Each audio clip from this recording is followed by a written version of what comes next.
বাজেভাবে ঠকে যাবেন, হয়তো অন্য কারো কাছে, নয়তো অন্য কোনো যে মানুষটাকে আপনি আজ খুব বাজেভাবে ঠকালেন, সে মানুষটা আপনাকে অভিশাপ দিক বা না দিক, আপনিও একদিন খুব বাজেভাবে ঠকে যাবেন, হয়তো অন্য কারো কাছে, নয়তো অন্য কোনো ভাবে। তবে ঠকে আপনি অবশ্যই যাবেন, কারণ বাস্তবতা হচ্ছে তার থেকে আপনার মুক্তি মিললেও তার রুহের হাই থেকে কখনোই আপনার মুক্তি মিলবে না।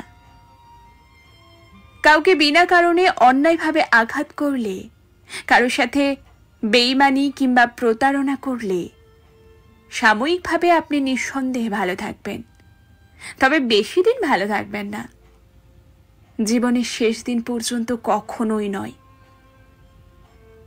আর ওপারের কথাটা না হয় নাই বা বললাম, বিশ্বাস ভাঙার প্রতিযোগিতায় আপনি খুব দক্ষতার সহিত কারো বিশ্বাস ভাঙছেন, আপনার দেওয়া দুঃখ কষ্টে প্রার্থনায় বসেও কেউ চোখের জল ফেলছে, প্রস্তুত থাকুন, আজ না হয় কাল আপনার বিশ্বাসও কেউ না কেউ ভাঙবে, আপনার চোখের জলও কেউ না কেউ ফেলবে।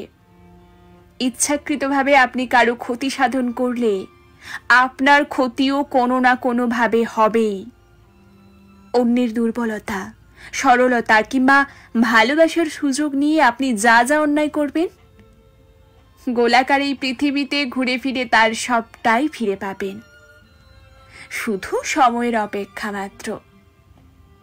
আপনার অন্যায়, অত্যাচার, অবিচার, ব্যভিচার, অপকর্ম, প্রতারণা, ঠকানো, বেইমানি